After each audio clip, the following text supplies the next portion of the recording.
How many life coaches does it take to change a light bulb? Only one, but the light bulb has to really want to change.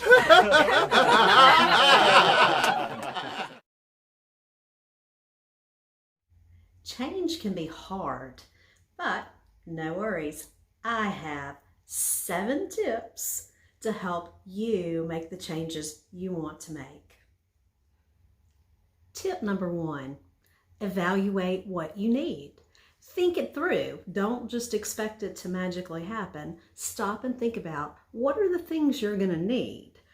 Let's use my daily yoga practice as an example. When I first decided that I wanted to exercise every day, I thought through, what will I need? Well, I'll need a yoga mat. I will need some yoga blocks. I don't have to have special clothes, but let's be honest, that makes it a lot more fun.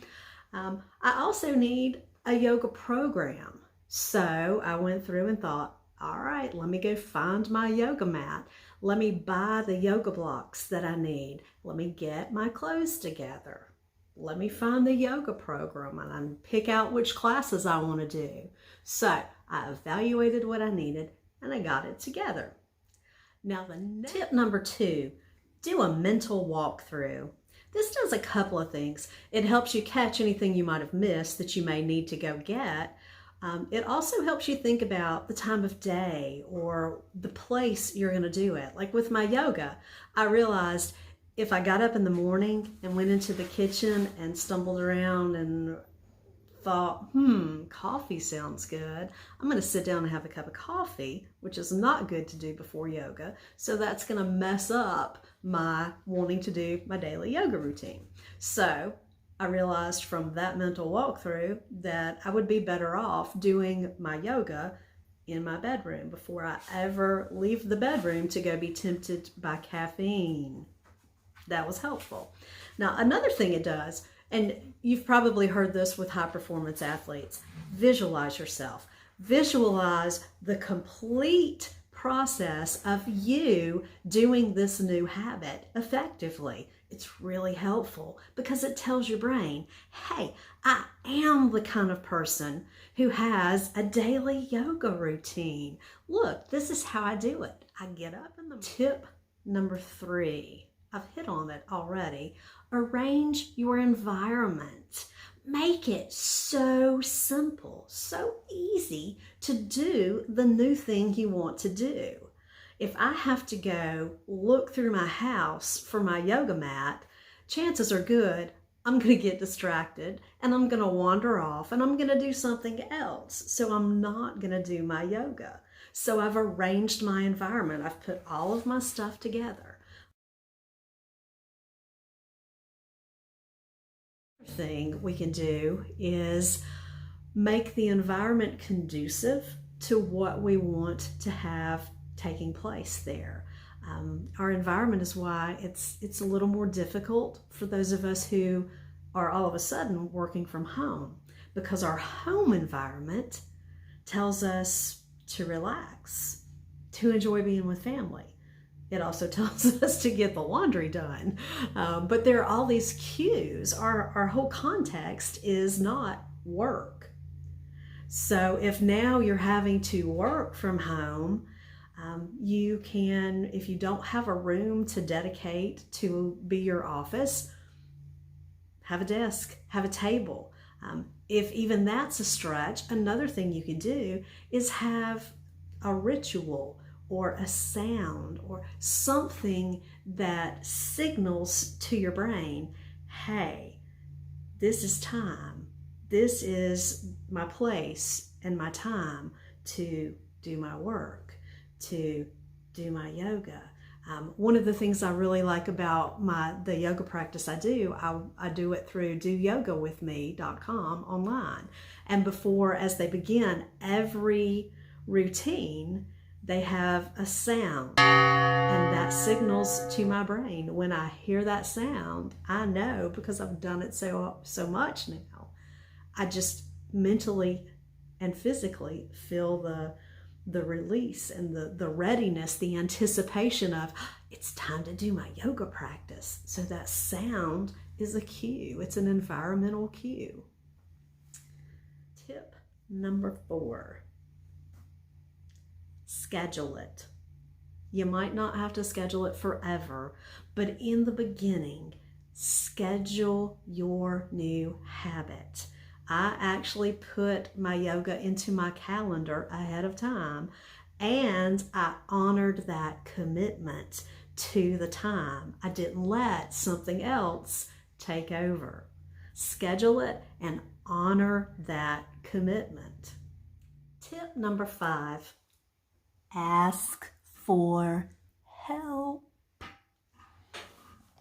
Tell somebody what you're doing. Ask for support, ask for encouragement, get an accountability partner, get somebody to do it with you, whatever it takes. Ask for help. So many times we get caught up in our brain thinking, oh, I should be able to do this all by myself with no help at all. Is that even true? Probably not. There is no shame, and it takes courage to ask for help. And if that's what it takes to help you get what you want, isn't it worth it? Tip number 6, add before you subtract. I think that's even the actual math principle, but it works for adding habits too. Add your new habit before you take away your old habit, if you can do that.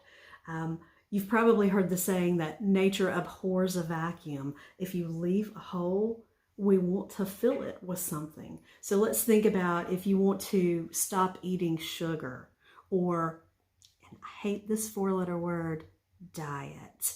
If I say I'm going to go on a diet, my brain goes, oh, heck no, girl. We're going into the kitchen right now and we're going to eat whatever we want to eat. And it's probably going to be this because I love chocolate-covered orange sticks. But that's what my brain does. Now, if I say, instead of we're going on a diet, I say, I'm going to eat 5 servings of vegetables today. Well, that lets my brain go, okay, what vegetables are we going to eat? So I'm thinking about the vegetables. And when I actually eat the vegetables, my stomach's more full. I don't have the physical craving and temptation to want to go snack on things like chocolate or chips or whatever else I find in my kitchen. See, I'm adding the good stuff instead of taking away the bad stuff. I'm letting the good push the bad out of the way. It's so much easier. Now, side note, if your brain's going, ooh, vegetables, roast them. They're so good. If you take some olive oil and salt and pepper and a little bit of garlic and chop them up and roast them in the oven, ooh, so good. Tip number 7, small changes. Don't be hating on the small steps. That's what life is about. Small steps, moving you forward to make the changes that you want to make. Now, here's a little more detail on how you can do a small step. When I first started wanting to do my yoga, 30 minutes a day was a lot. And I was having trouble committing to that. So instead of 30 minutes a day, I said, all right, I'll just do 30 seconds of yoga a day.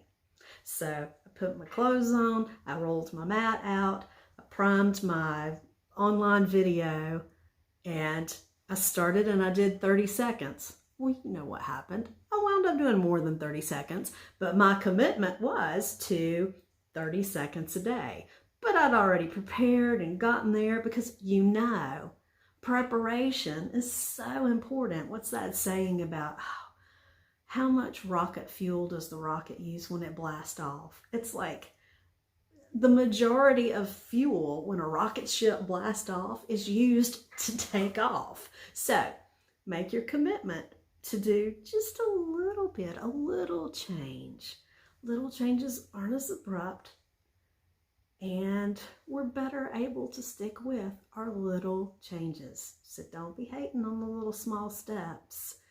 That's what's getting us where we want to be.